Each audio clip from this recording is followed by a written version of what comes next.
Naperwisyo ng baha at landslide ang ilang lugar sa Visayas at Mindanao dahil sa masamang panahon. Sa General Santos City, nasawi ang isang binatilyong 17 anyos nang tangayin ng rumaragasang tubig sa ilog at malunod.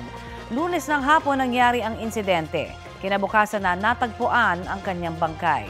Base sa report, naligo sa ilog ang biktima at 5 kaibigan niya nang abutan ng pagsungit ng panahon.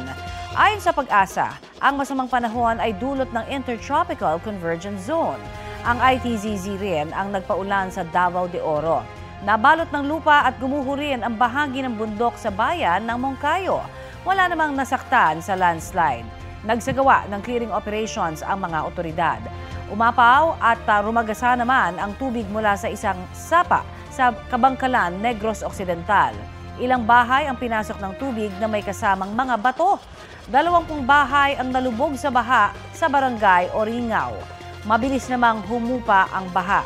6 dagat naman ang laki ng baha sa kalsadang yan. Local thunderstorm naman ang nagpaulan sa Kabangkalan at ilan pang panig ng Negros Occidental.